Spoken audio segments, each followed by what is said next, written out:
Welcome to 12 Gauge Investigative.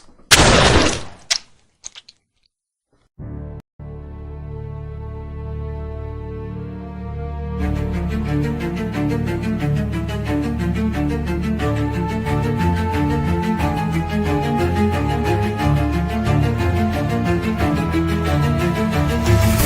the shadows where the truth hides deep, echoes of the lost and the secrets they keep. Cold cases burn in the back of your mind. We dig through the dark, one, two at a time. This ain't fiction, this is blood, this is truth. 12 Gauge Investigative, justice uncaged. We ask the questions they're too scared to say, shining a light where the guilty pray. From killers to whispers, we won't look away.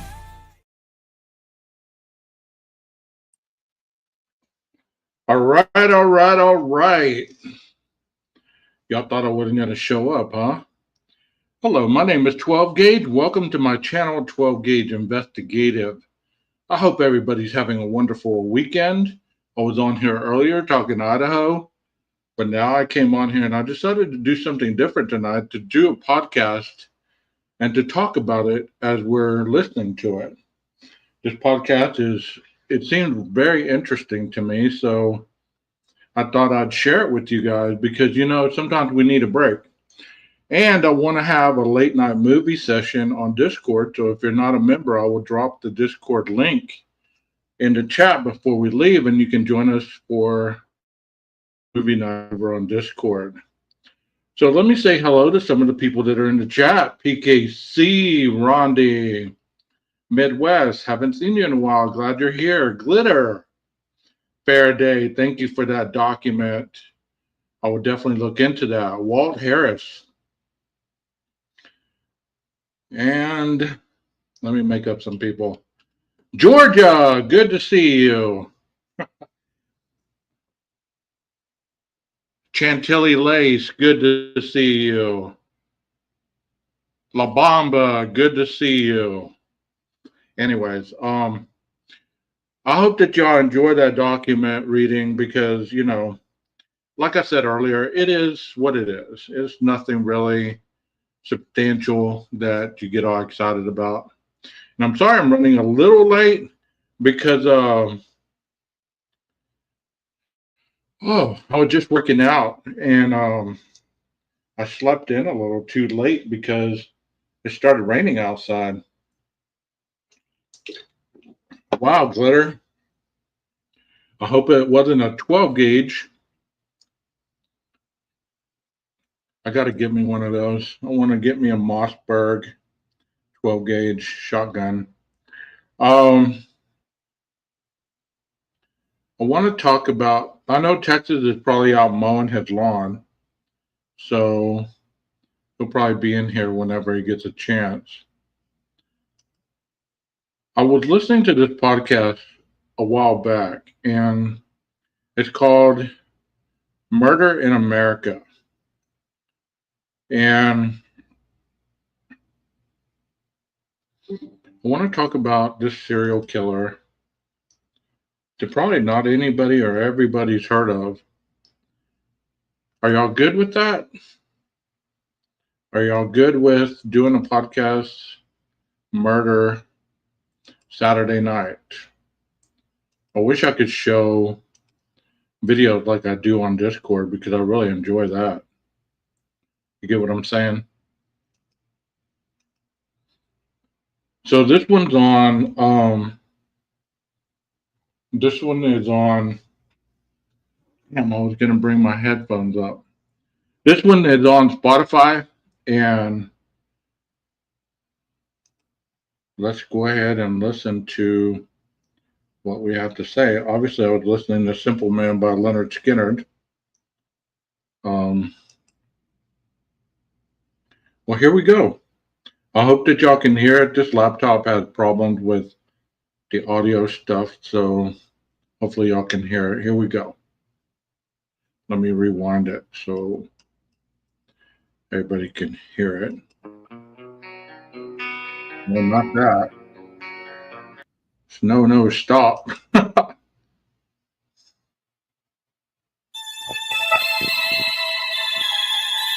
This episode is brought to you by Progressive Insurance. Do you ever find yourself playing the budgeting game, shifting a little money here, a little there, and hoping it all works out?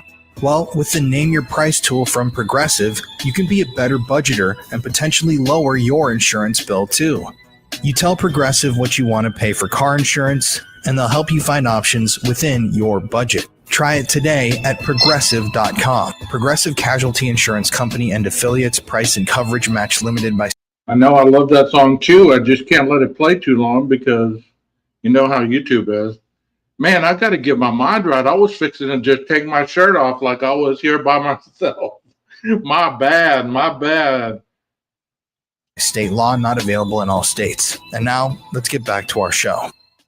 On August 8th, Jamie Lee Curtis and Lindsay Lohan are back to switch things up in Disney's Freakier Friday. Totally. Yes. It's an absolute riot, Woo! and the only movie that can be described as So much weirder than the last time. What last time?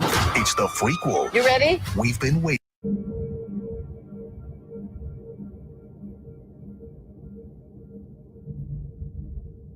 Nestled in the United States' Midwest is a town called Wabash, Indiana. It's a small town with a small town feel, and it has a lot of history. In fact, Wabash prides itself on being the first electrically lighted city in the world. On March 31st, 1880, 4 3,000 candle power brush lamps were suspended from the courthouse, and the spectacle drew over it. Now, people have since debated whether or not this claim is accurate, since technically only the courthouse was lit, not the whole town. Wait, hold on. However, to this day, the people of This isn't the one that I wanted. We don't want something from 1880. I'm sorry. Hold on. That's not the one that I wanted.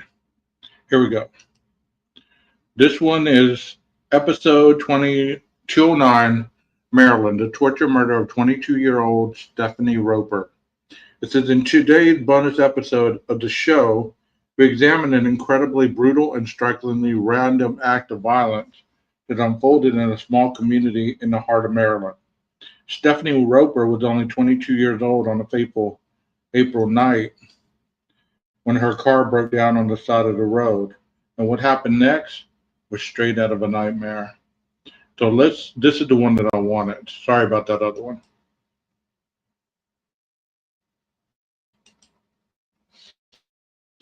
My mind's all over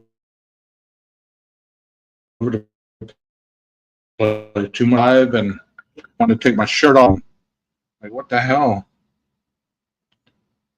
Okay, come on.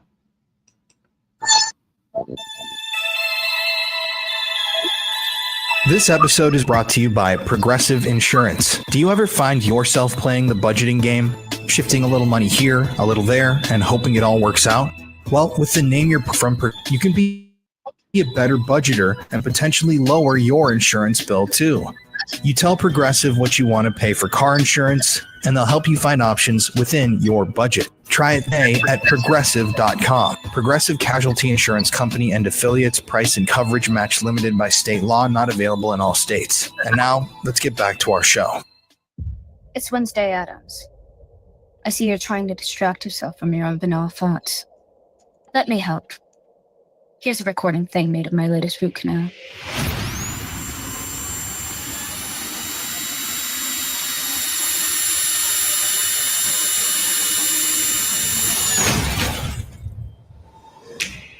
Wednesday 2 begins August 6th, only on Netflix. Subtle results, still you, but with fewer lines. Botox Cosmetic. But tragically, this was not a good Tell your doctor about medical history, muscle or nerve conditions, including 22-year-old college student named Stephanie Ann Roper was driving home after a night of fun with her friends in D.C. It was dark out, She was the only person on the road at the time, and tragically, along the way, Stephanie swerved her orange Dodge off the road, perhaps to avoid hitting an animal. But when she did, she went into a ditch and accidentally hit a tree stump. When she tried to start her engine again, it wouldn't turn over. And in the days before cell phones, Stephanie found herself stranded on a desolate road in the middle of nowhere, surrounded by dense forest. Her only options were to wait in her car until someone stopped to help, or she could walk and try to find the nearest phone so she could call her parents. But just as she was weighing her options, she saw headlights coming down the road. The car even slowed down when they saw her. Stephanie. Okay, even before we go on, how many of you have ever been stranded on the side of the road and not really had the situation under control and kind of looking for any kind of assistance whatsoever? So, whoa, my light just shut off this thing. Okay, that's better. Now you can see me actually. What up? Anyways, how many of y'all have ever been on the side of the road and had some kind of car problems and had needed some help? And it's kind of unnerving, right? It's kind of unnerving. But they tell you to be mindful of people that want to stop and help you. But yet you're in the middle of nowhere. It's dark. You hear all these noises. You know, you're kind of panicking, and maybe your cell phone doesn't work right. Well, let's see what Stephanie did. That's terrible, Firefly. That's terrible. This was, let me give you the year. It says,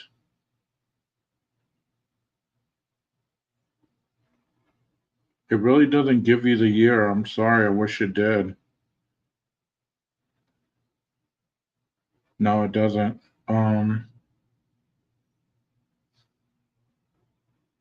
No. So let's keep listening. Maybe she'll give us the year. But I wanted to stop and ask you guys that because it is frustrating to be broken down in the middle of nowhere and you need assistance, but there's nobody around. And then here comes a vehicle, and what do you do, right? What do you do? Let's see what Stephanie did. Stephanie breathed a sigh of relief as she had finally found some help. But tragically, this was not a good Samaritan. And after getting into their vehicle, she would never be seen alive again. So Wow. this is the story of Stephanie Roper. But it's also about a family who stopped at nothing to make sure that victims of homicide had a voice. I'm Courtney Browen. And I'm Colin Browen. And you're listening to Murder in America.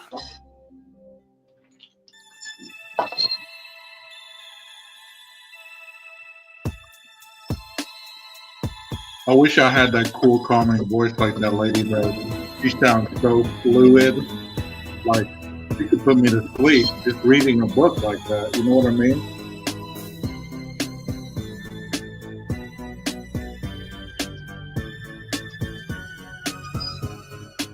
Get out of that green car, Walt.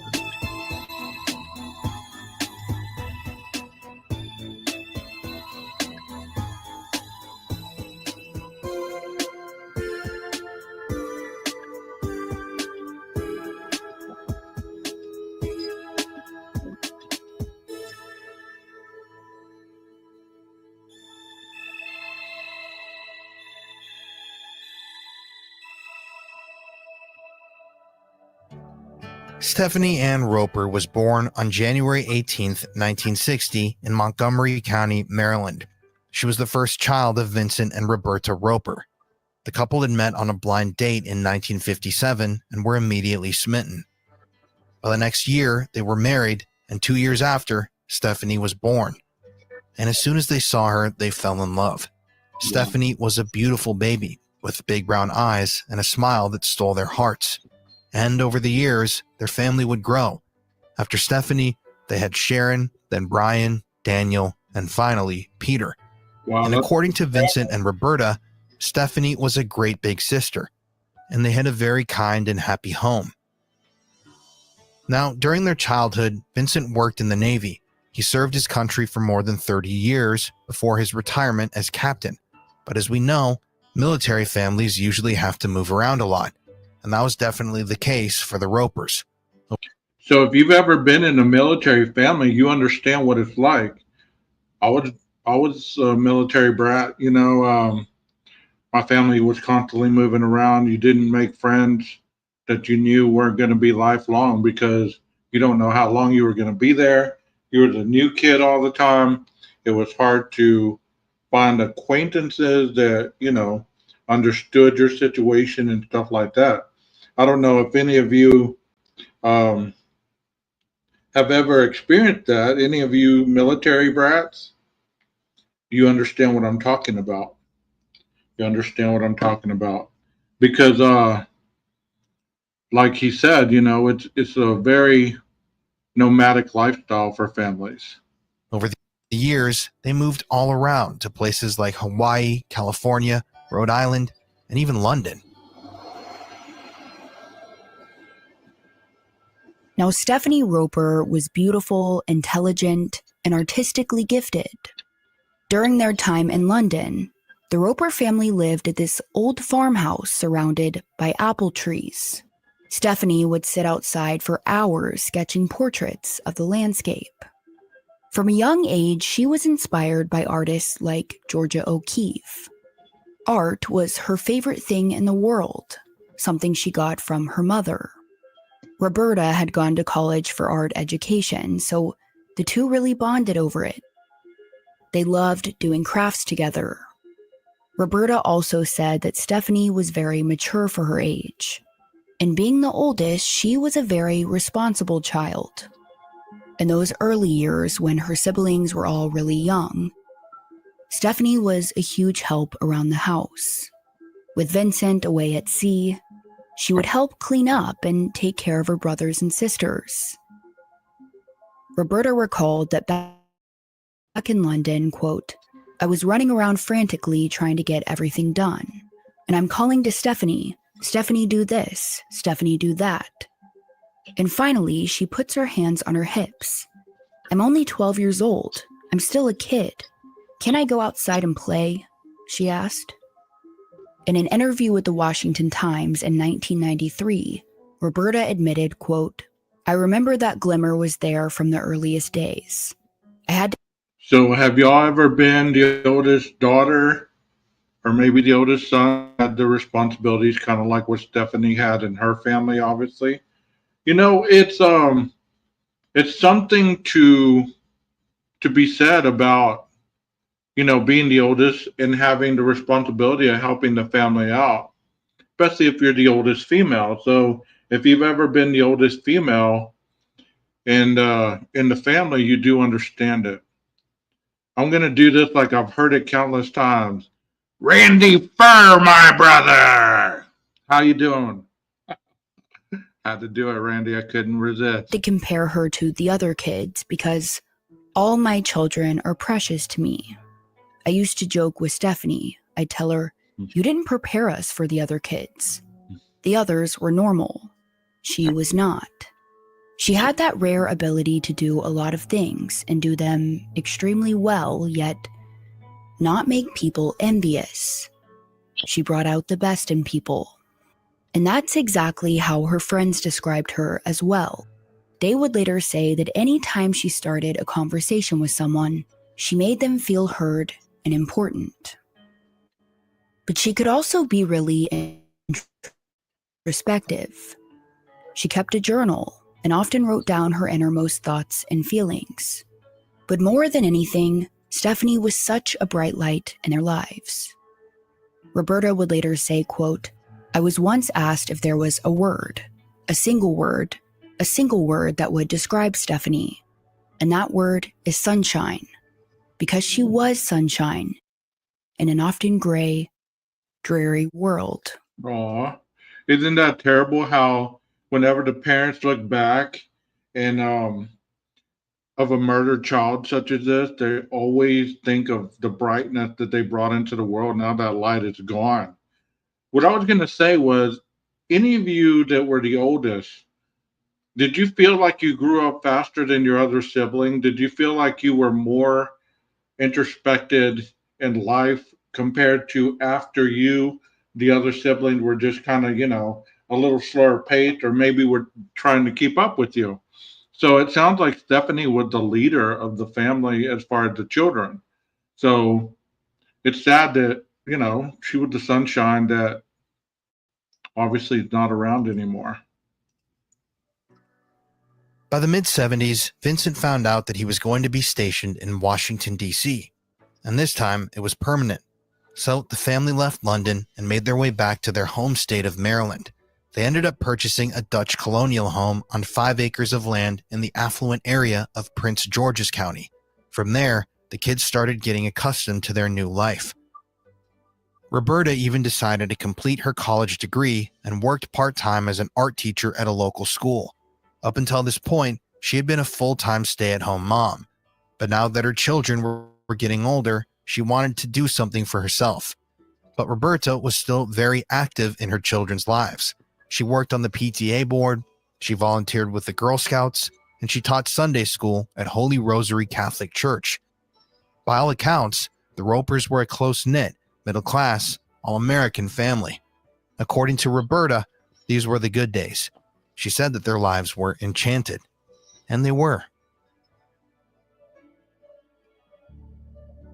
Stephanie Roper was very intelligent, and throughout her schooling, her teachers were always very impressed with her.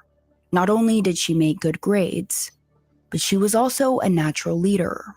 Her mom would later say, quote, "I was sure she'd do something good in this world," end quote. By 1978, Stephanie graduated from Suitland High School, and from there, she wanted to continue her education in art. She and her parents looked around at different colleges, and ultimately, she decided on Frostburg State College in Western Maryland. It seemed like the perfect fit for her. It was affordable, a smaller school with a good art program, and it was a 3-hour drive from her parents' house, so not too close, but not too far. That summer, Stephanie spent time with her family and friends preparing for the journey ahead. She was so excited to further her artistic abilities. And hopefully, if all worked out well, she could turn it into a career. She would later write in her journal just how much art meant to her, writing, quote, "I think drawing is a way to think out loud. It's a cleansing process. For me, it is much the same as writing a personal letter to a friend," end quote. Isn't that awesome how some people are so introspected that they can write in a journal or some kind of tapestry their feelings and emotions, and they're driven at such a young age. This female was 22 years old when she was murdered. I mean, to see somebody that introspected that young, there's a word for that. Sometimes people say that young people are born with old souls. They're wiser beyond their years. Do y'all agree with that? Do y'all agree with that? So you know about that Frostburg, Walt? I don't know anything about that. Yeah, journaling is healthy. But for a young person to be so introspective with their thoughts, it's really intriguing to know that, not everybody's the same, and some people grow up just a little faster. As we know, Kaylee was a journaler. She wrote in her journal. She had ambition. She has, she was kind of along the line of this person. I've never heard of this case, so I thought I'd premiere it for you. Towards the end of summer in 1978, Stephanie packed up her things, said goodbye to her home, her parents, and her siblings, and she started her freshman year at Frostburg State. Like any parent sending their oldest child to college for the first time, Vincent and Roberta felt all of the emotions. They were so proud of Stephanie. They knew that she would get good grades, make a lot of friends, and excel in her studies, but they were also nervous. For the first time, Stephanie would be on her own. They couldn't be there to check up on her and make sure she was safe. But that's just a part of parenting. Stephanie was at the age where it was time to let go and let her figure out life on her own. And during that first semester, Stephanie really proved herself. She studied hard and quickly immersed herself in college life. Not only did she make really good grades, but she was also very involved at her school. She worked for the student newspaper and helped organize activities. She served as co-president of the Student Arts Association and was treasurer of the French Honor Society. And she never forgot to call home and check in with her parents. She often wrote letters to them too. At the end of the letters, she always signed them with the drawing of a heart with a rainbow bird. Underneath it, she wrote, "I send you a rainbow and my heart." Stephanie also continued writing about her experiences in her journal. In one entry, she stated, "The most wonderful aspect of being able to draw is that through constantly seeing and staying aware, the seeing that you forget returns to you in fragments as in a dream. I'd like to keep the good dreams, the pleasant shapes, patterns, and objects that you..." I mean, the way that this individual spoke, you can tell that she had an artistic mind, because it's very, the way that some people that are very artistic, they'll talk to you and you can almost see a story as they're presenting it. They can almost, they'll be talking to you, they'll be reciting something, they'll be describing something, and it's almost like you can visually see it right before your eyes as they're talking. I love to be around people like that because it's easier for me to understand sometimes exactly what they're saying, Equal nature's beauty and evoke pleasing emotions. To have a handmade world around you, a refuge. Other entries focused on deeper topics like humanity, poetry, and intolerance. One person can make a difference, she wrote, and every person should try.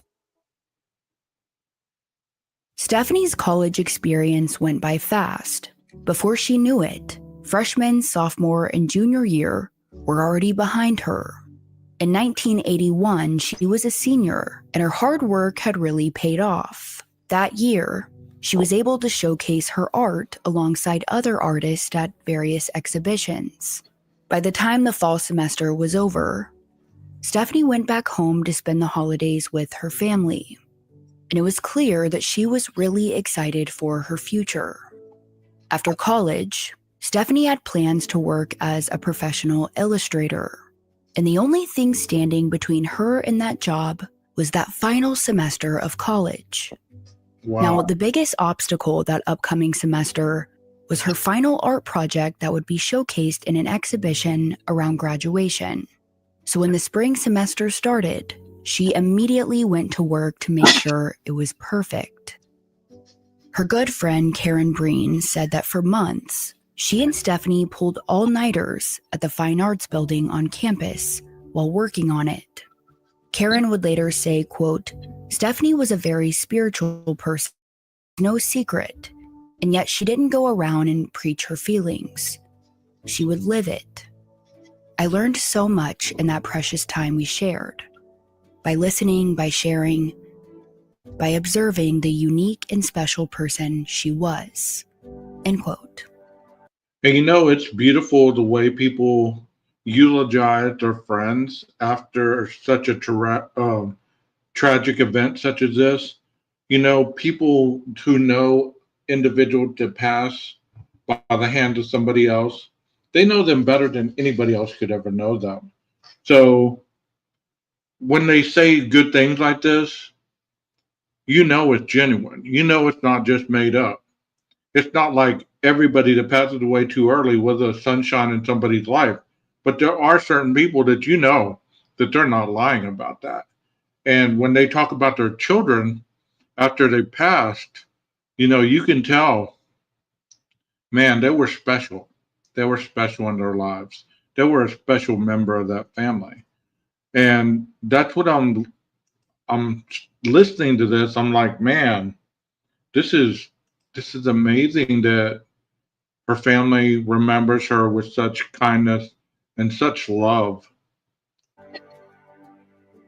Stephanie had started out her semester strong, but that's not to say that it wasn't stressful for her. After months of hard work, she was anxious and frustrated. In March, she wrote in her journal, "I want to be true to my art." It seems as if she had hit a rut in her art. So she did what a lot of college kids do when they're feeling overwhelmed. She went back home to visit her family during her spring break.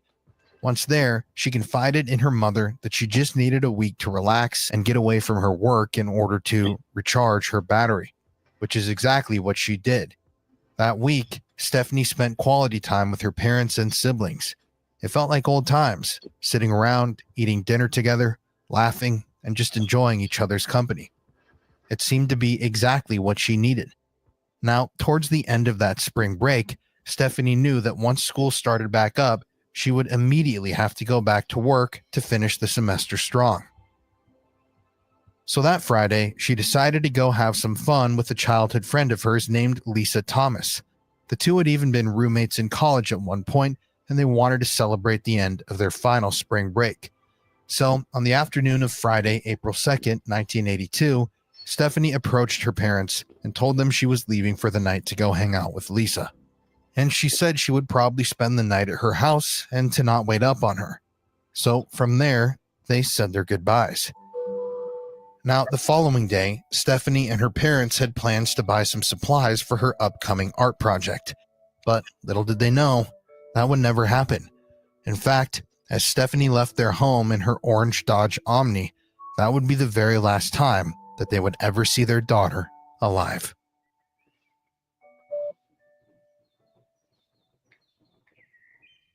By the following morning, Roberta went about her day like she always did. She got up, ate breakfast. She started planning for her son's birthday party that was coming up. And then she got ready for her and Stephanie's errands they were supposed to run later that afternoon. But as the time ticked by, Stephanie still hadn't returned home, which wasn't a big deal at first. After all, Stephanie had gone out to some bars the night before, so she was probably just sleeping in at Lisa's house. Surely it wouldn't be long until she walked through the front door. See, that's a normal thought pattern of anybody who has a college-age kid. She's probably just sleeping in. She did go out after all last night. So how come that is so abnormal? This mother thought that. How come that's so abnormal for somebody to want to be sleeping in after a night on the town? Is that not normal behavior of a college-age kid? There's nothing nefarious there. There's nothing that could cause her mother to think, oh, she must be murdered. Something bad must have happened. No. She went to the most logical scenario because she knows her daughter. Does that make sense? But with each passing hour, Roberta grew more and more concerned. Stephanie should have been back by now. And it wasn't like her to run this late without calling.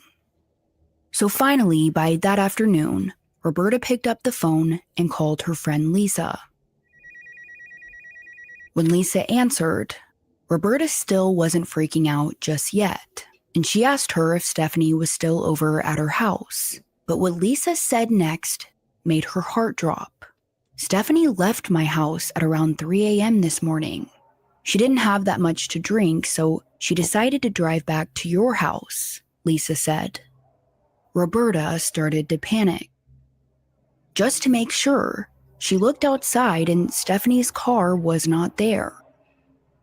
She looked in Stephanie's room, but she wasn't there either. So what happened to her? Immediately, Roberta called the Prince George County Police Department. But like we've seen time and time again, they weren't too concerned about a college student who didn't come home on spring break.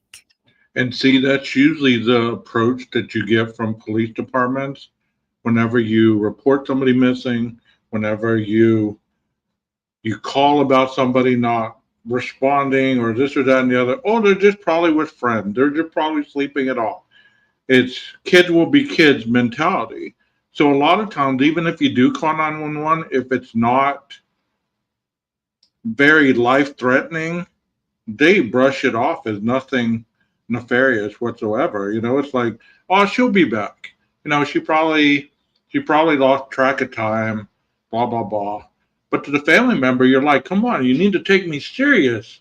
I'm trying to tell you, my daughter is not like this because I know who she is. I know it can be frustrating. I can empathize that. It would be a frustrating type of experience. What do y'all think, chat? Some of you are mothers, and some of you are grandmothers, and some of you have had children that, you've been worried about in situations such as this. It may have not turned out bad, but you still have been worried nonetheless. An officer even told her, quote, "She hasn't even been missing for 24 hours. We can't come out and do a report," end quote. But it's here where Roberta began to beg. She knew that Stephanie was not a runaway who didn't want to come home. She was missing. And fortunately, I guess after hearing the desperation in Roberta's voice, they decided to look into things. The name Stephanie Roper started floating around the police department that afternoon. As it turns out, Stephanie had actually worked as a counselor for their safety patrol camp one year, so some of the officers knew her. They also confirmed that Stephanie wasn't the type of girl that would run away. She was a good kid. So from there, several officers formed a team and started searching the woods near her neighborhood and going door. I believe that they need to change the terminology from runaway to missing. Potentially in danger. You know what I mean? Because runaway to me implies that, you're too young to make that choice and you decided to run away from home or whatever. But if you're missing, you didn't decide to run away, especially an adult. You get what I'm saying? But the mentality is you're old enough to make your decision. So if you want to leave home, you can leave home, which I think is a crappy mentality. But, I'm reading some of your comments and y'all agree with me. Door to door for interviews. A report was taken and Stephanie Ann Roper was officially classified as a missing person. Now, after speaking with Roberta and Stephanie's friend Lisa, officers decided to search the roads that connected their homes. And soon enough, they ended up on Floral Park Road. As the officers made their way down, they suddenly came across an orange Dodge on the shoulder, only half a mile from Lisa Thomas's house. When they got out of their patrol cars, they saw that the vehicle was in bad shape, with most of the tires blown out and a broken axle. But Stephanie wasn't in the car. From there, the officers started searching around. They looked in the nearby woods and even in Stephanie's trunk, but no luck. And in their minds, the only real possibility here was that Stephanie had been picked up by someone. But if someone with good intentions stopped to help, she would have shown up by now. When Roberta Roper found out about Stephanie's car, she immediately feared the worst. And from there, she and her husband put up a $10,000 reward for any information leading to Stephanie's whereabouts. But as the sun set in Maryland that evening, no one had come forward. See, if this case would have been done on YouTube back then, the parents had something to do with it. It was the parents that had something to do with their daughter's disappearance. They would have instantly made it about the parents or somebody that darn well had nothing to do with this. But it would have been the parents had something to do with it. Day after day would pass with no sign of Stephanie. Roberta, Vincent, and Stephanie's 4 younger siblings felt like the world had stopped spinning.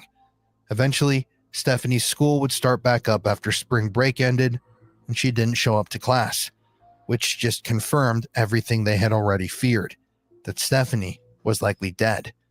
But someone out there knew something. Wow. And soon enough, there would be a break in the case.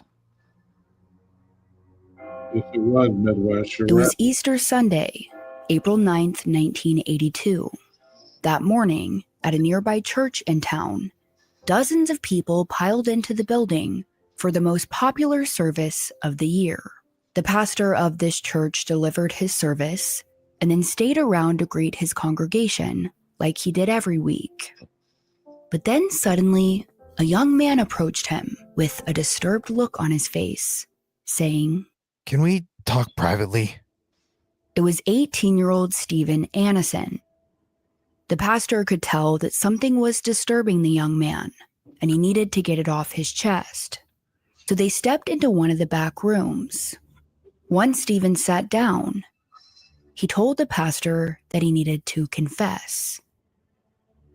But it wasn't something he had done. It was actually something that someone had confessed to him. Stephen told the pastor that about a week back, on the night of April 3rd, his brother-in-law, 17-year-old Jerry Lee Beatty, confessed to him that he and his friend Jack, quote, had done a very bad crime, end quote. So Stephen asked him what it was. Jerry said that he and Jack had raped and murdered that missing girl, Stephanie Roper, and Jerry even gave him all of the gruesome details. Stephen told the pastor that over the next few days, the confession kept him up at night. He grappled with what he should do. After all, Jerry was his brother-in-law. Sharing this secret could ruin their family. But the night before, Stephen saw Stephanie's picture flash across the TV screen, and he knew in that moment he couldn't hold it in any longer. So, he came to church this morning to confess. Now, as the pastor is hearing this, he can't believe it. He had heard a lot of horrible confessions in his day, but nothing like this. In addition, Stephanie Roper's disappearance had been the talk of the town. The pastor looked at Stephen sympathetically and told him, "You have to go to the police with this." But Stephen was scared, reluctant. However, once the pastor offered to go with him, Stephen agreed. And from there, they went directly to the police department. Stephen was brought to an interrogation room where he gave the detectives the exact same story he told the pastor. And luckily, Stephen had an idea of where the crime had taken place. His brother-in-law Jerry mentioned something about an old abandoned shack, and Stephen knew the address of one that Jerry and Jack used to frequent. So, at around 8 p.m., investigators... So it makes you wonder, in some of these other crimes, when people are asking or telling people that there's more people involved, do you honestly believe that that people can keep a secret between them very long? I don't believe that at all. I don't believe that if people had any avenue of information regarding murders or crimes, they'd be able to be telling it just like this individual was. Made their way to the location. After finding the shack, they looked inside, but there was no sign of Stephanie. So from there, they searched the surrounding area. The investigators used flashlights as they walked along the Patuxent River, and soon enough, someone came across a flooded out stump hole. As they shined their flashlight, it illuminated the image of a body that had been stuffed inside. After 9 days, Stephanie Roper had been found. Around 2 a.m. on Monday, April 10th, several police officers arrived at the Roper residence. And when Vincent and Roberta heard that knock, they knew exactly what it meant. But they wanted answers. What happened to her? How did she die? Was she sexually assaulted? Although the officers confirmed that Stephanie had been sexually assaulted, they didn't want the Ropers to hear the graphic details. At least not yet. There was still a lot they had to figure out. But the officers did tell them that there had been an arrest in the case. Hours earlier, after Stephen Annison and the pastor came into the police station, they brought in his brother-in-law, Jerry Lee Beatty, and his alleged accomplice, Jack Ronald Jones. And almost immediately, they confessed. But the details of what happened were far more sinister than anyone could have imagined. So, let's go back to the night of April 3rd, 1982.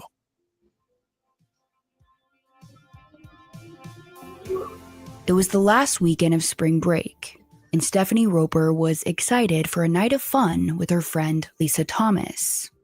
After arriving at Lisa's house in the nearby town of Clinton, the girls got into Lisa's car and they made their way to Washington, D.C. for a night of fun.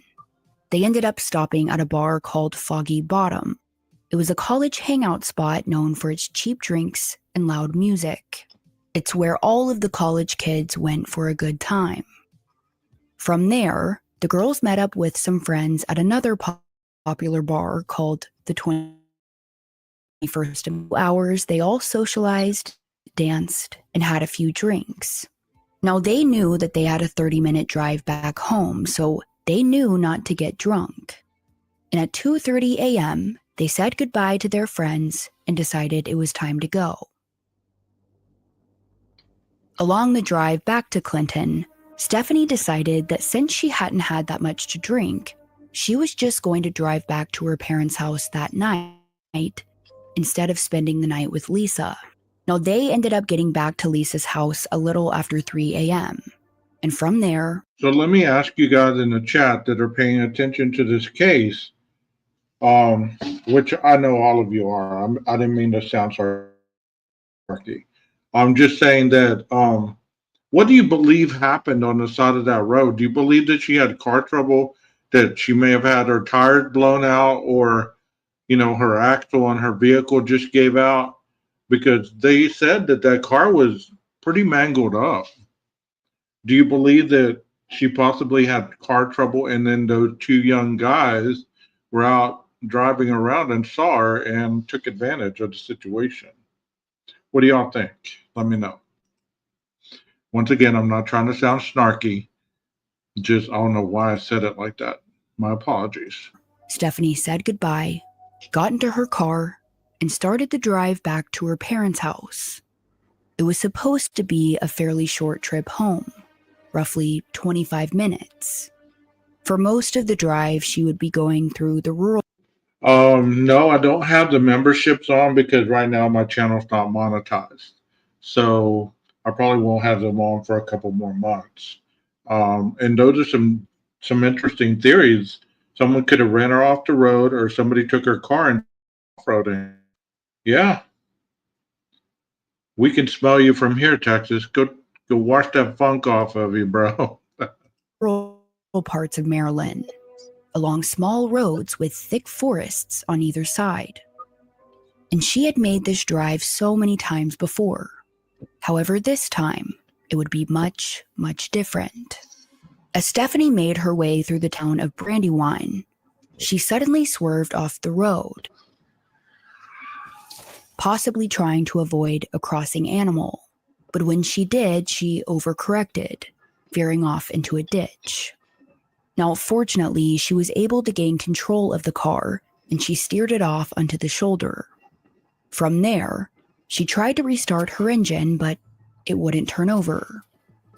So Stephanie gets out of the car to look at the damage. And when she does, she sees 3 blown tires. She was now stranded in the middle of nowhere. Now, in 1982, people didn't have cell phones to call for help. So her options were to either wait there until help arrived, or she could walk several miles to the nearest phone. But as she was sitting there trying to figure out what to do, she suddenly hears a car in the distance. Upon seeing their headlights, Stephanie was hoping that they would stop to help her, but instead they drove right past. The woman in this vehicle would later come forward and say that she had seen Stephanie's car on the shoulder, but because it was dark out on this winding road, she didn't feel comfortable stopping. Stephanie was likely frustrated, but soon enough, another car would drive up, and this time, they stopped to help. It was a Mercury sedan, and inside were 2 young men, 17-year-old Jerry Lee Beatty, and the driver, 26-year-old Jack Ronald Jones.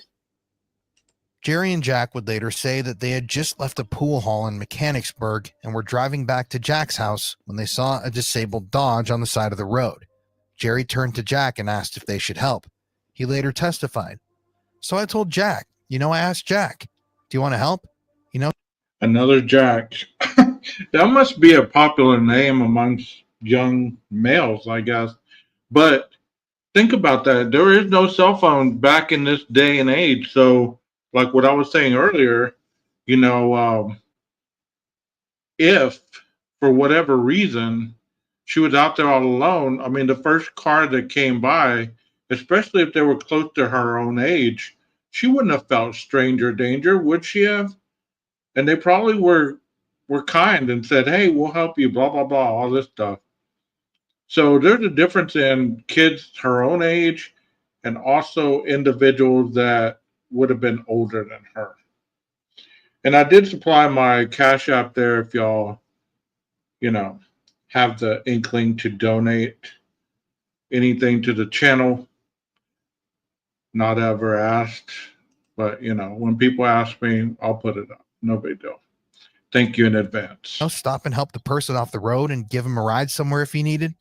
So from there, Jack pulled over, put his flashers on, and they stepped outside of the vehicle.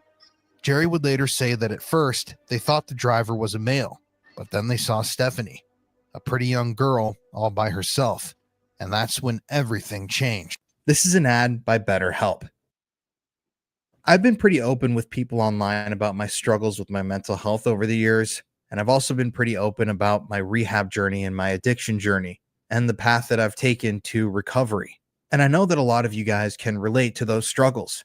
I mean, just being online in general, constantly bombarded by videos and critiques and good news and bad news, that can easily cause you to feel overwhelmed, and it can impact your own decision making. These days, it feels like there's advice for everything. Cold plunges for good health, gratitude journals for mental health, screen detoxes. But how do you know what actually works for you?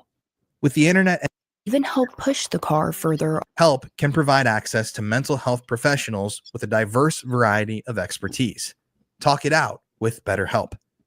Our listeners get 10% off their first month at betterhelp.com/MIA. That's betterhelp.com/MIA.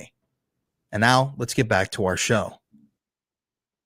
On August 8th, Jamie Lee Curtis and Lindsay Lohan are back to switch things up in Disney's Freakier Friday. OMG, yes. It's an absolute riot, and the only movie that can be described as So much. Right away. She figured she would just go to Lisa's house and deal with it in the morning. Soon enough, as she looked out the window, she saw the exit to Lisa's house up ahead. "Turn right here," she told them. But to her horror, Jack kept driving.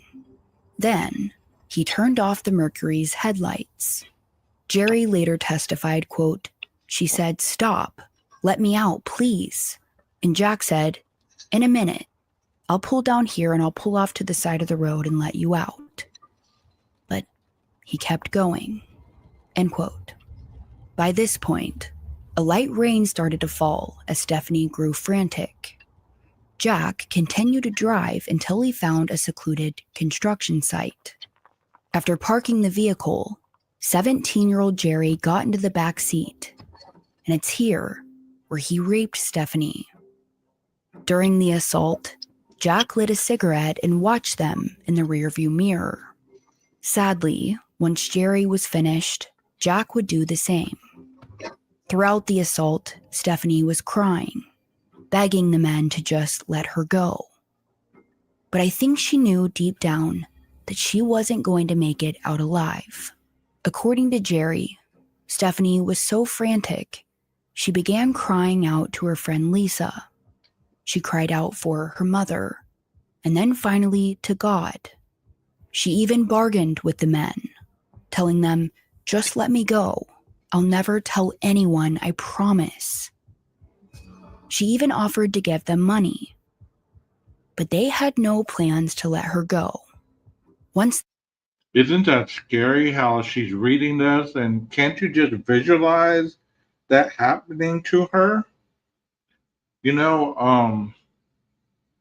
At 22, just begging for them to let her go and even giving them money.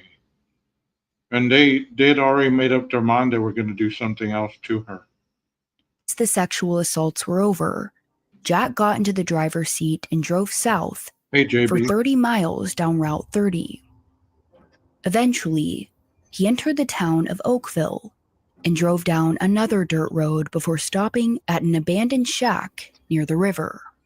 Apparently, both men knew the area well, as Jack's home was less than a mile away. It was the perfect location, surrounded by thick woods, so they knew that no one would be able to hear her screams. After parking the car, they ordered Stephanie out and brought her inside the shack where she was raped a second time. But Stephanie wasn't going down without a fight. At one point, she kneed Jerry in the groin, but in response, he beat her mercilessly. Stephanie was left huddled in a corner as the men started discussing what to do with her. But Jerry made a mistake. He referred to Jack by his nickname, Bump, and according to them, after that, Jack knew that he had to kill her since Stephanie had overheard his nickname. But I think they had planned to kill her all along, which is why they brought her to that location in the first place. Jerry said that Jack pulled him outside and said, "Do you know what we're going to have to do? We're going to have to shoot her." From there, Jack walked to the trunk of the Mercury and pulled out his .22 caliber rifle. But when they returned to the shack, Stephanie was gone. They could hear the sounds of leaves crunching under her feet as she ran away half naked. Stephanie was running as fast as she possibly could. She knew that this was her only chance at survival. But sadly, Jerry caught up to her and tackled her to the ground. He would later say the following. "She didn't say nothing until I caught her. Then she was asking me if I was going to shoot her. She asked me if I would let her go, and I told her no, I couldn't do that." Once again, Stephanie begged for her life. She even started talking about her family and her upcoming art project that she had to get done. Jerry said the following. And she started talking about a painting. She said she wanted to go home and finish a painting she was doing. And I asked her what it was, but she never told me. Once back at the abandoned shack, Stephanie watched as Jack walked up to her holding a can of gasoline in one hand and a heavy towing chain in the other. He also had an evil look in his eye.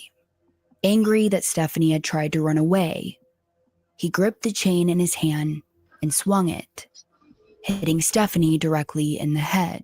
The blow was so hard, her skull was fractured. And for a few moments, no one spoke. There was complete silence. Stephanie was barely conscious when she stood up and tried to run away again. She staggered down the hill back towards the woods as Jack grabbed the .22 caliber rifle. According to Jerry, he ran in front of Stephanie and, quote, hollered something at her before raising the gun and firing a single shot into her skull. Can y'all visualize this as she's reading it? Golly. I mean, I like watching videos, but as she's reading this, my mind is just visualizing this poor young girl begging for her life, getting hit across the head with a chain, and barely conscious, and just watching her life about to end senselessly for nothing. For nothing. They could have just let her go. They could have just let her go. I don't know. From there, Jack ordered Jerry to grab the can of gasoline. The men also grabbed her pants that were still inside the shack, and they threw them over her body. Jack then doused her in the gasoline. He lit a match and threw it down. Jerry said, quote, she was burning and I started to get sick, end quote. Jack wanted to make sure that there was no trace of Stephanie left behind, so they burned her body for hours.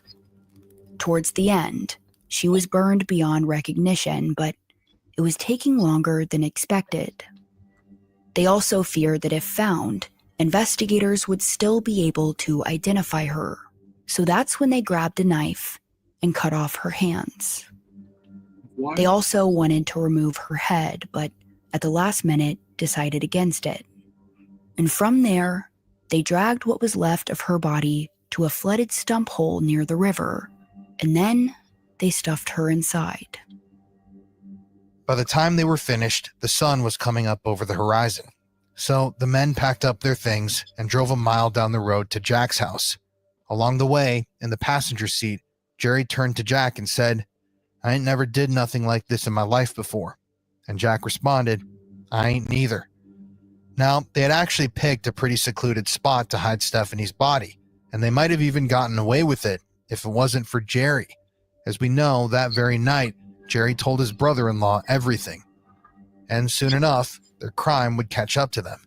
17-year-old Jerry had been brought in for questioning first, and like we mentioned, he pretty much confessed immediately, which prompted his arrest.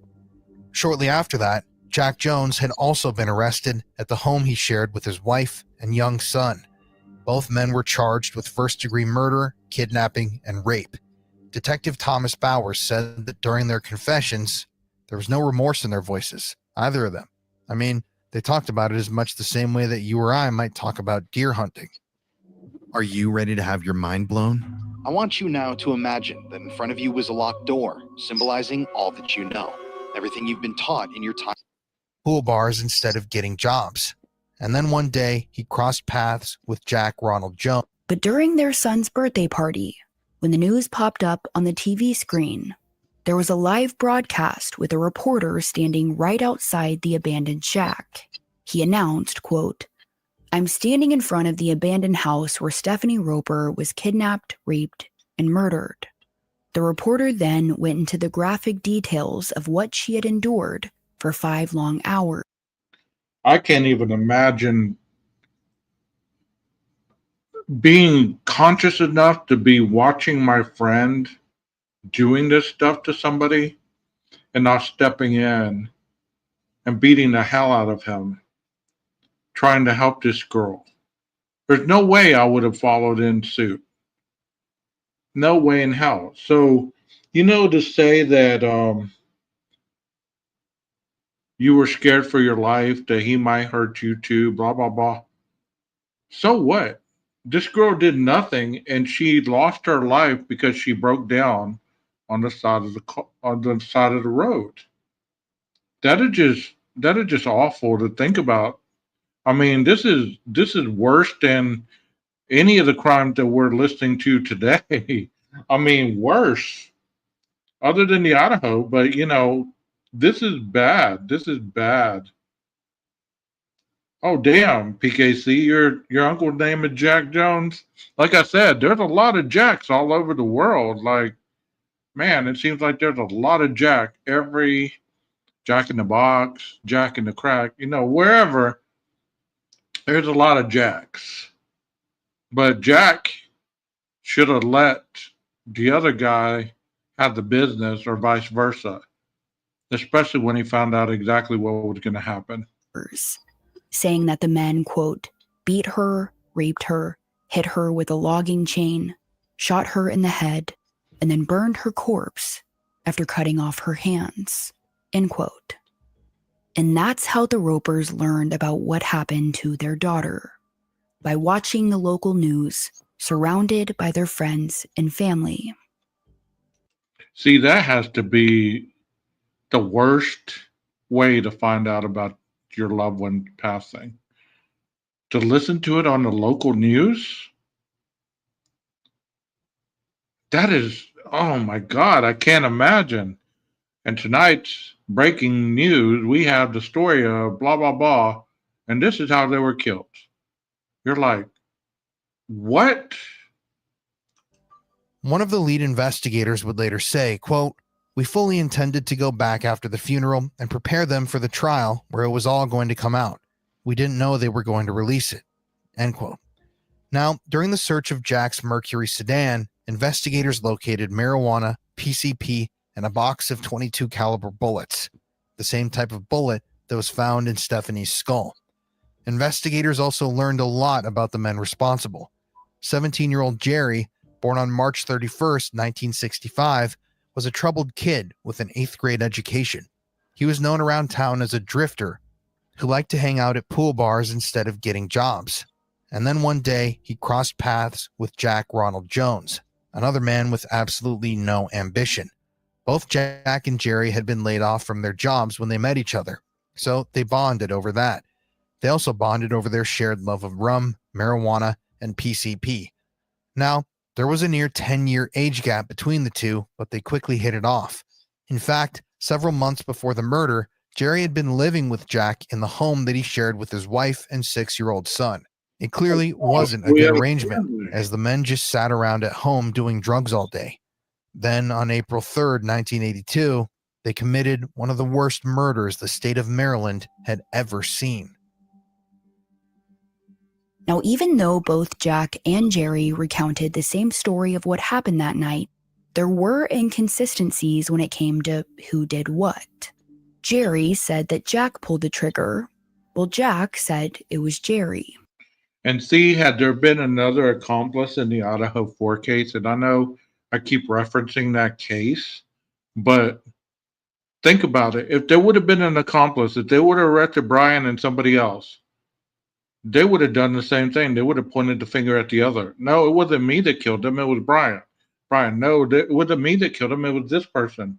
So, you know, we'd still be in that loophole that we're in, even though we do know a lot more than we ever knew at a particular point of the case.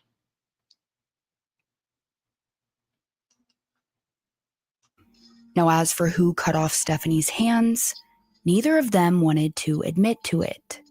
So they were going to bring it to trial. As the prosecution geared up for that, Stephanie's family was doing their best to cope with their immense grief. And luckily, they had a ton of support. Their neighbor had even set up the Stephanie Roper Family Assistance Committee, where people offered to help them in whatever ways they could. And soon enough, there were over 1,000 people on the committee. Now, once the trials geared up, Vincent and Roberta were more than ready to get justice for their daughter. They drove to the courthouse every day, which was an hour-and-a-half drive from their home. But it was all very unorganized when it came to communication with the victim's family. For instance, there were times when Roberta and Vincent would drive the hour-and-a-half to court just to learn that the hearing had been postponed. No one had ever informed them of that.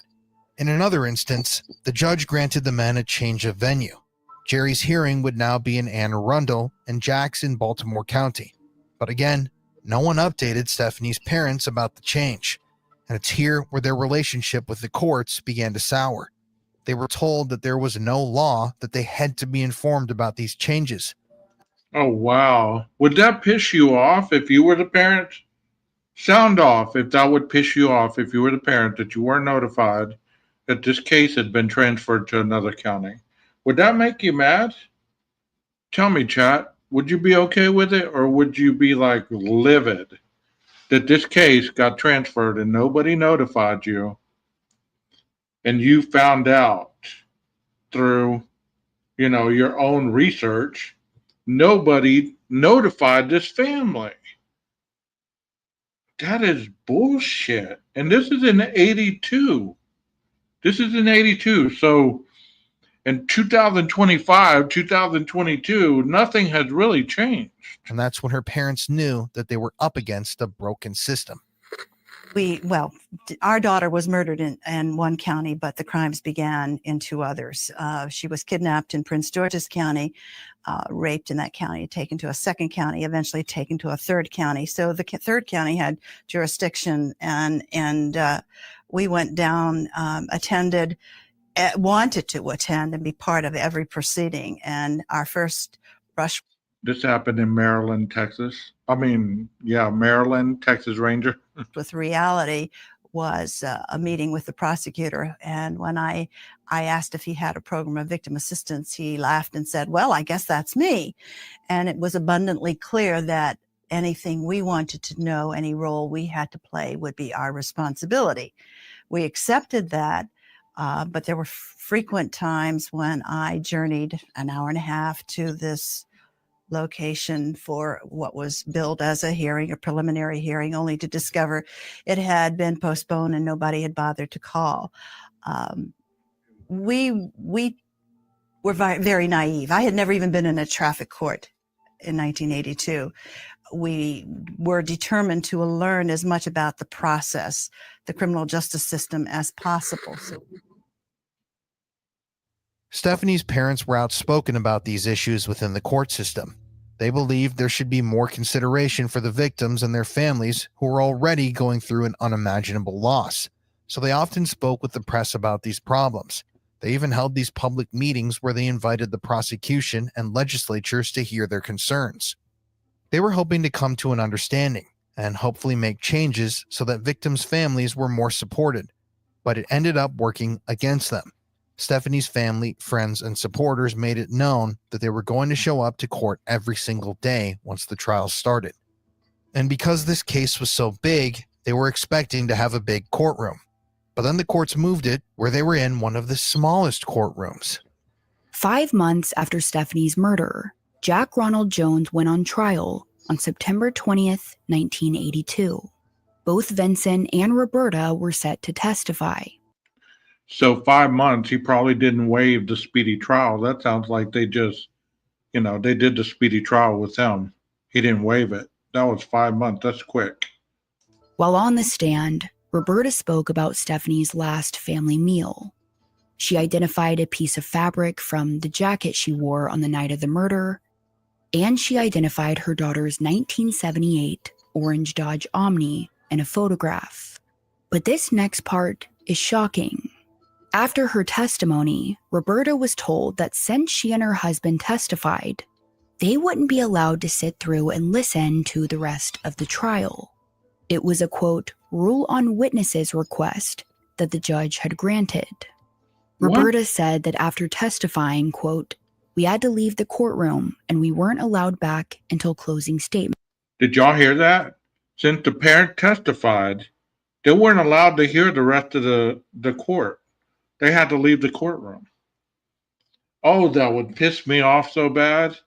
That would piss me off so bad. Same time as Ridgway started his craziness. Gary Ridgway was a wild one too. Would that not make you mad? You testified, so that they say, okay, well, you can't stay for the rest of the trial. You got to leave. Sound familiar? We had no idea that because we were witnesses, we would be excluded from the bulk of the trial. I guess we were too dumb to ask. End quote. Now, this was very strange because it's not like Vincent and Roberta were these huge witnesses that were going to help get a conviction. It's theorized that the defense didn't want them as witnesses because they knew the jury would feel sympathy for the grieving parents. Roberta admitted, quote, they just didn't want her to seem real, just a name on a piece of paper, end quote. Wow. She also stated that when she was on the stand, the defense objected to anything she said that was remotely emotional. They felt as if they had been silenced. And once their testimonies were over, they were forced back out into the hallway and were not allowed to listen to any evidence presented in their daughter's murder trial. They didn't want the daughter to be real to the jury. They just wanted her to be just another case. That's terrible. That is so terrible. God, I'd be so livid. They'd have to lock me up. They really would. Now I can see why the parents in 2025 and 2022 and all the way up were so adamant at particular points, even though they got a lot of shit for it in the Idaho case. I can see exactly why they were so pissed off. we ended up being the first witnesses for the state, had nothing of real value to offer the court. The only thing we could do was really set the stage to recall the last family meal we shared with our daughter, Stephanie, that she drove a family car, and that was it. No one asked if there was cause for us to be excluded, but the rule on witnesses was imposed. The prosecutor never advocated for our right to remain in the courtroom. The judge never questioned whether there was a reason to remove us. Now, during Jack's trial, Jerry served as a key witness to the prosecution. In exchange for his testimony, Jerry hoped to avoid the death penalty and agreed to testify against his friend. Shortly before he took the stand, police officers gave Jerry a polygraph test regarding the events that happened on the night Stephanie was murdered, and surprisingly, he passed. Now, during the trial, there was no denying that both Jack and Jerry were involved due to their confessions.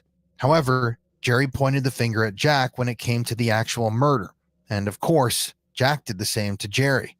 On the stand, Jerry admitted that it was never his intention to murder Stephanie, and he believed that the two were going to let her go. He claimed that he was under the impression that they were going to let her go up until the moment Jack stood in front of her and pulled the trigger. Over the course of the next few weeks, several witnesses were called, including Detective Thomas Bowers of the Maryland State Police. In Jack's signed statement to police, he admitted that he fired the weapon, but did not know that it hit Stephanie, saying, "I didn't know she was shot." As for the other details, Jack told police, "I wasn't trying to kill her, I just didn't know what to do. It's just what happened. I was scared then, and I am scared now." Jack also admitted that he hit Stephanie with the logging chain and burned her body because, once again, he was scared and didn't know what else to do. According to his original... How about be a decent human being and let her go? You already inflicted enough pain on her physically. Why didn't you let her go? Sounds like a stupid, irrational thought. I didn't know what to do, so I shot her and then I burned her. I was scared. Bullshit. That's crap right there. Original statement, Jack stated that he didn't feel he hit her hard enough with the chain to cause a skull fracture. He said, "When I hit her with the chain, I didn't think I'd hit her that hard. I think I was just trying to knock her out and just leave." Details provided by the assistant state medical examiner, forensic psychiatrist, and police witnesses were extremely graphic. They described finding Stephanie's charred and dismembered body submerged in that stump hole. Due to the state she was found in, there was no doubt that her final hours were filled. And they cut her hands off. So, I mean, they couldn't have been too scared. It sounds like they were enjoying it more than anything. With immense torture, pain, and suffering. The prosecution argued that Jack was the leader of the two and the primary instigator, and the evidence seemed to back that up. Now, Jack claimed that the gun used in the murder was one that he was borrowing from a friend to go deer hunting with. And while painting out the scene for the jury, the prosecution actually referred to Stephanie as a deer. They said that after being hit in the head with that chain, Stephanie, a quote, disoriented doe, ran down the hill trying to escape. What the fuck? You're going to compare her to a deer? Man, 1982, you need to do better. You need to do better. Jesus. Can you imagine having your loved one compared to an animal? Whoa. C. Clark Rayleigh told the jury, "The very day the young fawn is killed, Jack and Jerry had a macabre, inhuman discussion of mutilating her remains to prevent identification. If you have not committed the most heinous crime, no thought is given to such inhumane things." Now, the defense claimed that although Jack confessed to the crime, his heavy drug use impaired his judgment, and that he didn't mean to murder Stephanie that night. The defense presented Jack's wife, who said that he was, quote, a very good person, end quote, who enjoyed playing baseball and riding his bike with his son. She went on to say that he was having a lot of issues before the murder, saying, quote, Jack was very, very upset and was having a great deal of difficulty sleeping. He was very, very sorry for what he had done and for what he had also done to his family, end quote. The defense also brought forth his father, who talked about... And that's another thing right there, not trying to continue to talk about Idaho, but don't you think that Brian should have at least said, "I'm sorry to my family for what I have caused them to go through"? Maybe not talking to the victim family, but to stand up and say, "I apologize to my family for disgracing our family name, for my sister to lose her job. They had nothing to do with this, blah, blah, blah." He said none of that. So that should tell you a little more about his character. At least this guy was saying that, whether it was believable, that's to be, here nor there, but at least he said it. Jack's drug use, saying, quote, "I could never talk to Jack. I'd start to talk to him about it, but it would always end up in an argument of some sort," end quote. His father went on to say that Jack had a rough childhood and that he made some mistakes, but deep down, he was a good person. After leaving home, he even joined the Brandywine Volunteer Fire Department and received 2 awards for responding to the most calls. Now, they said these things to defend his character, as if he didn't rape, torture, murder, burn, and dismember someone. The defense also brought forth the Well, one of them testified against the other one to not get the death penalty, Texas.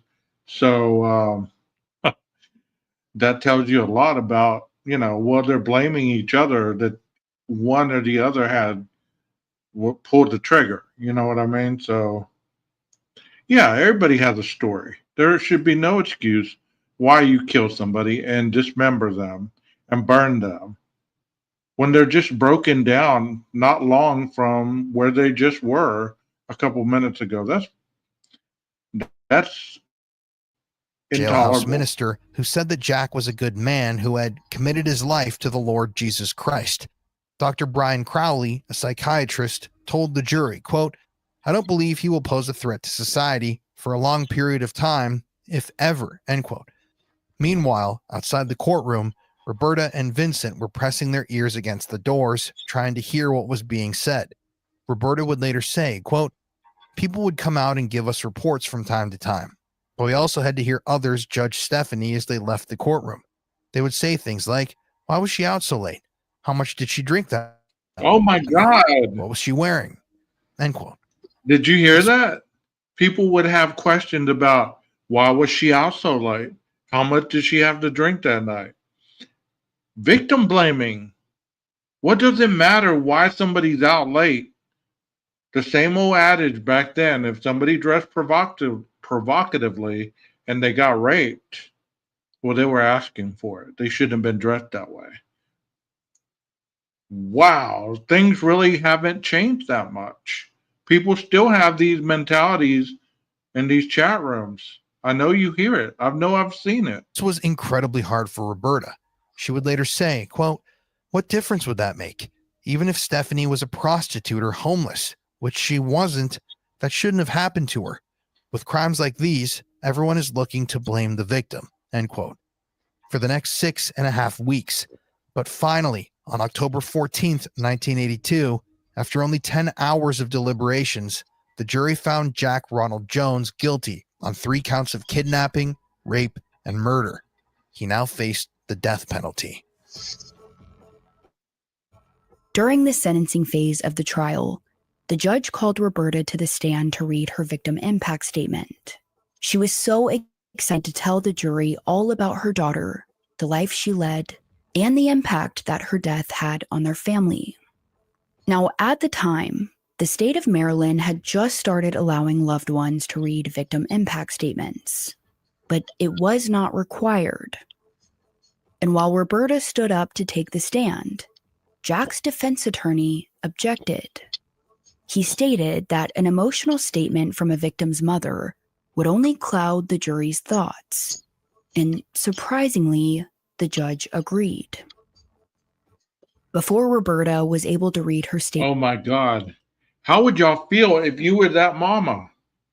You stand up to read this victim statement and the defense attorney says, "Objection."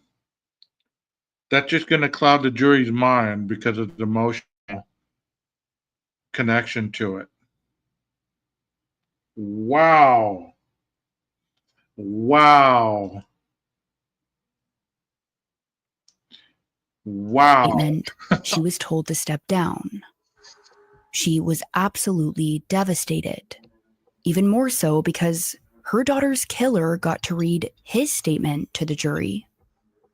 In fact, Jack cried on the stand, saying that he felt deep remorse and couldn't understand, quote, why something like this could happen, End quote.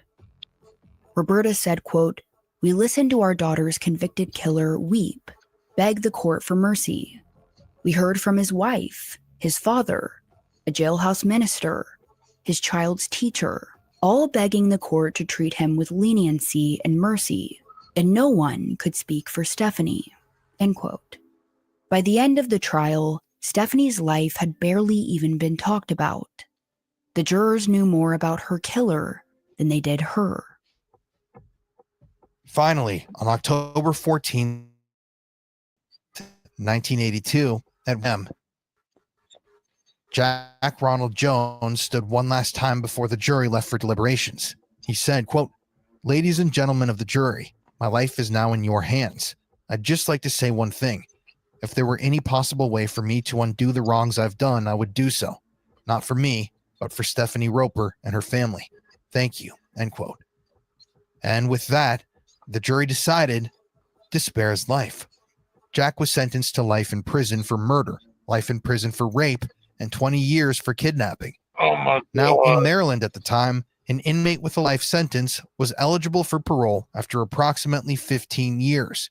But on good behavior, Jack could be out of prison in 11 and a half. Stephanie's father was absolutely shocked by this information, saying, "You can knock off a 7-Eleven and get 12 years. Roberta said, "For us, that was kind of the final blow. We came home and faced children who wanted to know why their sister's life was given so little." What do you feel about that sentence? His life was spared because he got to plead to the jury, and the family didn't get to speak at all. Didn't get to give their daughter a voice. Wow. This case is hardcore, y'all. I'm glad I played it tonight.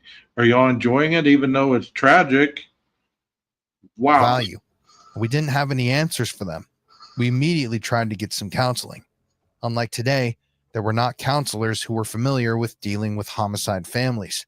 We went to good people who were compassionate and caring, but told us they had never counseled families of homicide victims. End quote. Now, a few weeks later, Jack's accomplice, Jerry Lee Beatty, actually pleaded guilty to the same charges: first-degree murder, kidnapping, and rape. Due to his plea, he avoided a jury trial and ultimately received the same sentence as Jack: life in prison for murder, life in prison for rape, and 20 years for kidnapping. Once again, he too would be eligible for parole after only 12 years. But luckily, there were a lot of people in Maryland that were furious with this outcome. The judge and Jack's attorneys were under a lot of scrutiny in the media. Many people even wrote letters to local newspapers. One read, quote, "To the editor, I was outraged at the jury's decision on Jack Ronald Jones. He will be eligible for parole in 12 years. He took Stephanie Ann Roper's life in a very cruel manner, so I believe that he should have received the death penalty. If he gets out of prison in 12 years, he could do the same thing again. I believe that he isn't worth the taxpayers' money to stay alive. Someone like him can never be reformed or rehabilitated." End quote. Another angry citizen wrote, quote, "How can a panel of 5 men and 7 women give the sentence they did? To think that a man could be back on the streets in only 12 years after what he did, I don't know what has happened to our society. Maybe Jones should have been taken back to Floral Park Road at the beginning and have the same thing done to him that he did to Stephanie right up to the end, which would include the burning." End quote. As disappointed as Stephanie's family was with how the entire trial went about, they now had to move on with their lives. But it was hard. Roberta said, quote, "It was like our entire family was underwater and trying to rise out. But we were afraid to grab onto one another for fear of taking them down deeper. The crime created a hole in all of our lives that could never be filled." End quote. And we've talked a lot about her parents, but Stephanie's younger siblings were very affected by this as well. Roberta said that the loss of their sister caused them to withdraw from things that they once loved. She told the Washington Post, quote, "I can't prove this to you, It's just a parent's belief. But I think the kids looked at Stephanie and thought, well, here's a sister who lived her life the right way, who excelled in practically everything she did. A beautiful person, a wonderful artist, an outstanding student, an athlete, a born leader who cared about people. And I think they looked at her and thought, what good did it all do? Did her life matter in this system of ours? No. What mattered most were the rights of the people who destroyed her. End quote. But throughout her journey of grief, Roberta said that the serenity prayer really helped her get by. God, grant me the serenity to accept the things I cannot change, the courage to change the things that I can, and the wisdom to know the difference. The serenity prayer teaches us that you can't change the past, and to have peace within your life, you have to accept what has been. For Roberta, she knew that she couldn't bring Stephanie back, nor could she change the way the courts handled the trials. But the prayer also teaches us that you can make a change going forward, and that's exactly what Roberta set out to do. Knowing that their daughter's killers could be out on parole in 12 years, the Roper family started a petition against their lenient sentences. So if these people got 12 years, they could be eligible for parole. They could be out by now, most definitely be out on these streets. I mean, that's just something, man. Surely they wouldn't get paroled the first time, but second or third, possibly if they did any kind of treatment while they were in there. And within just 2 months, it ended up garnering nearly 93,000 signatures. No one in Maryland wanted to see these guys back in society. So, with the public outcry, the prosecution actually filed more charges against the men. Now, the men had already been charged for raping Stephanie in that abandoned shack. But if you remember, they also raped her at that construction site, which was in a different county. So from here, they faced additional rape and kidnapping charges for that county. Okay. Ultimately, both Jerry and Jack would be found guilty of their charges, and they were sentenced to an additional life sentence that was to run consecutively with their other sentences. Oh. But this wasn't necessarily a home run. This time around, instead of being eligible for parole after 12 years, it was 23, which was better, but it still wasn't great. So from here, Stephanie's family decided to gather up all of their supporters from the Stephanie Roper Family Assistance Committee and push for a change in the system. One of its members was a law student who helped draft a bill that would be presented to the Maryland General Assembly. In it, they asked for the victims' families to have a liaison to help keep them informed of legal proceedings, dates, and change of venues. They also asked the courts to make victim impact statements mandatory. In addition, they wanted to remove alcohol and drug use as a mitigating factor for murder, and they asked to remove the possibility of parole when it came to capital murder trials. But even throughout this process, they faced a lot of roadblocks. Roberta, thinking about your pioneering area of victim assistance starting the foundation, what was the greatest challenge that you and Vince and your colleagues faced in affecting change? Achieving credibility. I was characterized as an emotional mother who wanted revenge. Syndicated columnists wrote articles about us saying that Stephanie was once a beautiful young woman and now she was the name of an ill-begotten cause, and that her parents were either exploited by people or had a knack for public relations. When I called the author of this column and I said, "Are you a parent?" And he did what many people do when you ask them that. He made this knee-jerk reaction. Well, if it had happened to my child, I would have. And I said, but we're not doing that. We're not suggesting that anyone should take the law into their own hands. Have you seen the bills that we have proposed? No. And it was very, very difficult to not to be distracted from not to become what our opponents were characterizing us as, and to maintain focus. But to the credit of everyone we've been involved in, we were able to maintain proper focus, to always see the cup half full, not half empty. And anyone who is involved in the legislative process knows it is about compromises, always accepting less than what you deserve and need, not resorting to negative advocacy.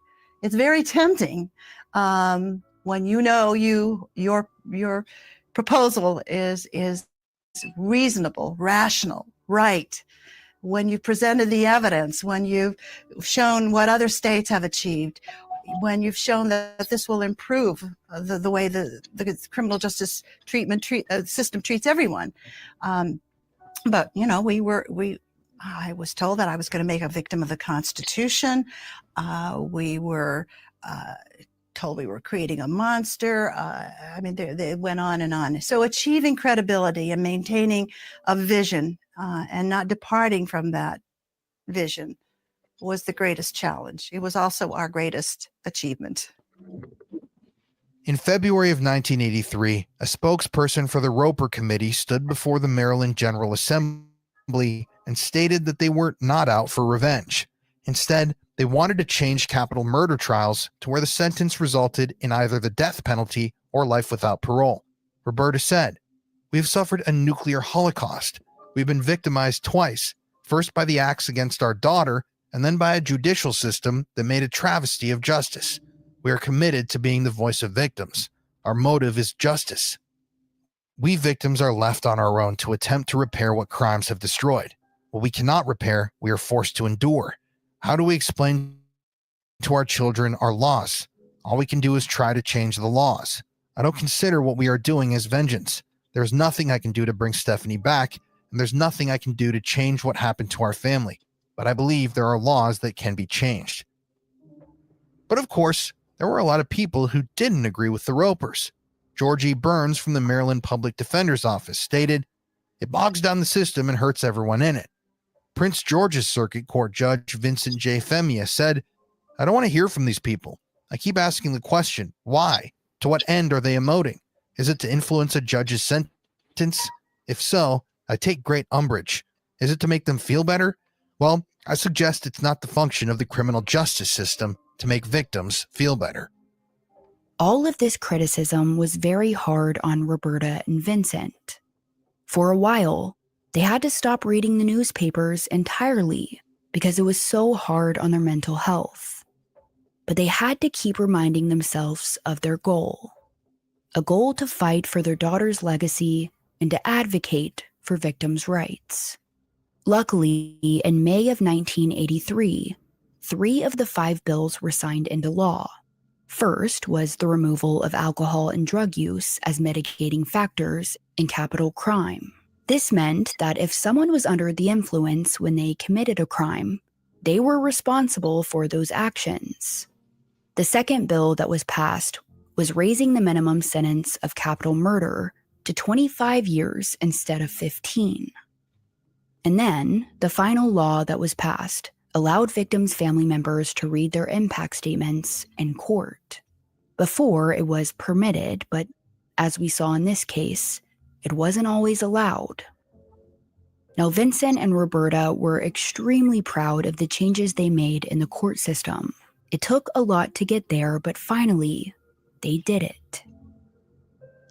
Eventually, they turned the Stephanie Roper Committee and Foundation into the Maryland Crime Victims Resource Center. Roberta would later say that the work has been hard but rewarding. She said, quote, "There's some level of comfort in taking Stephanie's name off the organization. Changing the name is a reflection of where we came from and where we are going. It's not just about Stephanie anymore, and it's not just about us. It's about all victims of crimes. These people have the courage to rebuild a life that's been shattered and find hope," end quote. Now, we're going to talk more about this organization at the end of this episode, but while Vincent and Roberta were paving the way, their daughter's killers remained in prison. Everyone was terrified that the men would be released on parole, but luckily, for the time being, that wouldn't happen. They remained in prison throughout the 80s, 90s, and early 2000s, with no sign of freedom on the horizon, which is likely why, around this time, Jack Ronald Jones died by suicide while in prison.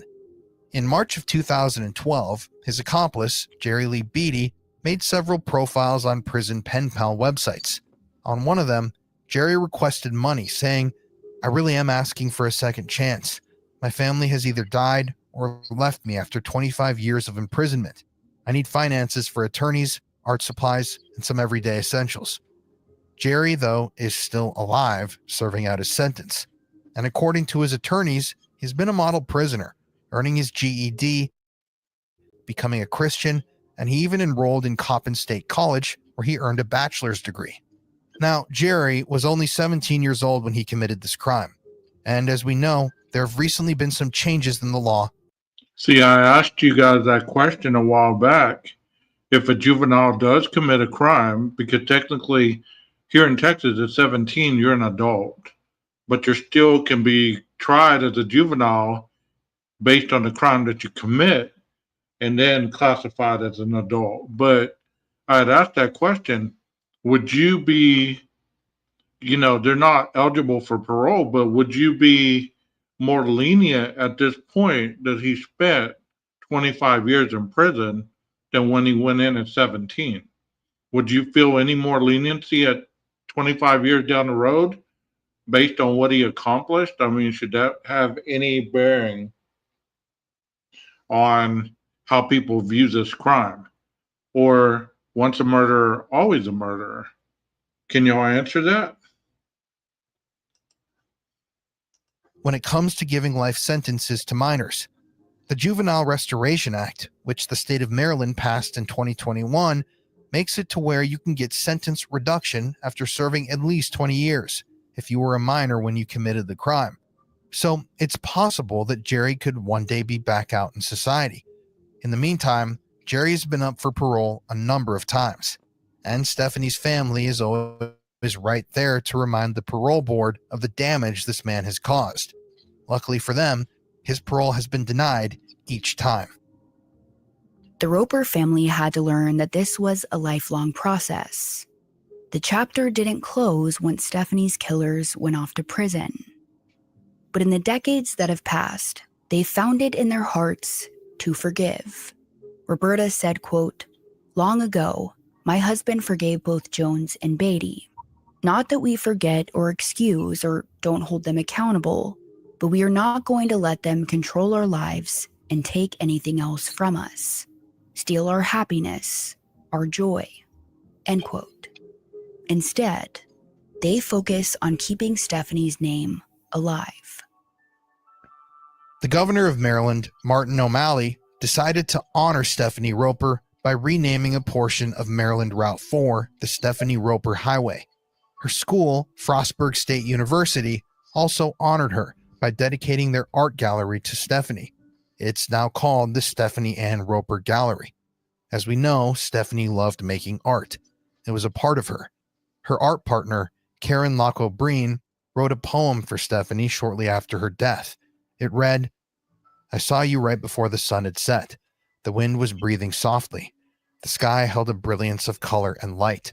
In its strong silence, you spoke to me and told me stories of the beauty and essence that only your strong spirit could hold. Memories lay deep in your soul. They drift but never go away. Memories a collection of your dreams that yet remain. Dear friend, your smile is still dancing. There's laughter in your eyes. Your goodness is rich and everlasting, like the sun right before it sets." Roberta and Vincent said that in the beginning, the pain was so unbearable. There were days when they thought it would never get better. But eventually, they learned to live with their grief. It took Roberta decades to finally visit the site where Stephanie had been raped, tortured, and murdered. But when she did, she felt like a part of herself healed. She said, quote, "There's some sense of resolution, some sense of finality. There's never any closure, but I'm at peace," end quote. She would later reflect on her journey of grief, saying, quote, Of all the losses that crime victims suffer, the greatest loss is hope. And I point out that even if the person responsible for the crime is arrested, stands trial, and is convicted of all the crimes and receives the appropriate punishment, that doesn't change your reality. You still have to reinvent yourself because you're never the same. It's a recreation, and you have the choice. You have to decide what it is you want to do. And I encourage them to find something that they can pour their energy and their passions and their abilities into, whatever it is. End quote. For the Ropers, they poured their energy into the Maryland Crime Victims Resource Center. Both Roberta and Vincent served as executive directors until Vincent's death in 2013.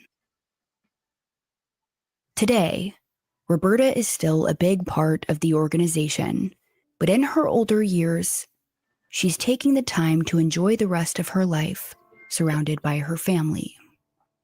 And I wanted to end this episode by reflecting on the wonderful person Roberta Roper is. She took a horrible situation, one of the worst things that can happen to someone, and she turned it into something really beautiful.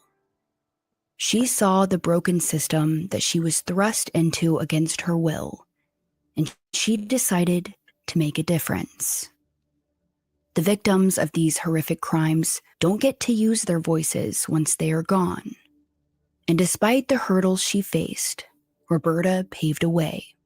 Her hard work not only gave a voice to her daughter Stephanie, but for every victim of homicide. And thanks to Roberta, the Maryland Crime Victims Resource Center has supported the passage of over 70 laws in Maryland. And in recent years, they've also been advocating for laws surrounding stalking victims and cyberbullying. The group is a nonprofit committed to supporting and advocating for victims of crimes in the state of Maryland. They ensure that all victims are treated with dignity and respect. That was awesome. That was an awesome podcast. What do y'all think? Think that was a good one? I believe that was a good one. It had a lot of information. It had a lot of ups and downs, and it gave the parents perspective of the journey of going throughout a loved one being murdered and feeling like the justice system doesn't have your back. But they kept on going. They kept on going. I can't get over that they wouldn't let them stay in the courtroom after they testified. That was awful. That was awful. If you've enjoyed that and you want to continue on the evening with me and some of the people that are in here in our Discord, we're going to go check out another murder type movie that I can't show on here, but I can show it in Discord. So if you want to, there's the link. Come join us. If not, I understand. You can't spend every waking moment on the internet. I just ordered a pizza. Have y'all ever had a pizza that was like spinach, tomatoes, onions, and Alfredo sauce? It looked pretty damn good. I got a thin crust, so I'm going to go show this movie, and y'all come hang out with me and enjoy this movie, and my pizza will be here shortly. Thank you so much for being here, everyone.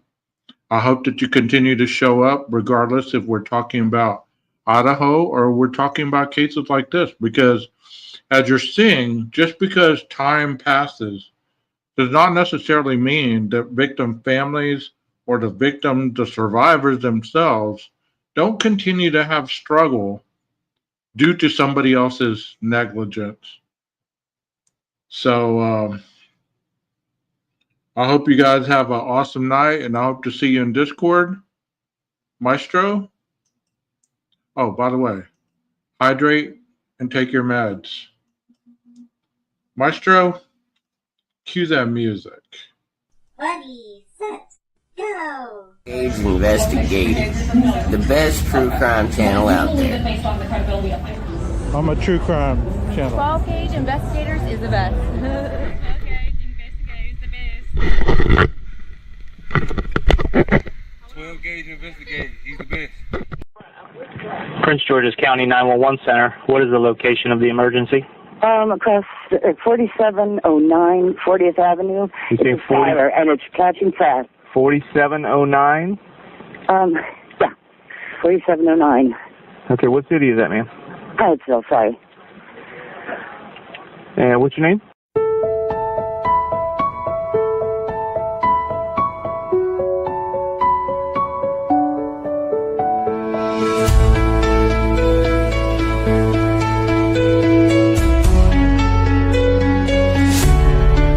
We take on the darkness, stare down deceit.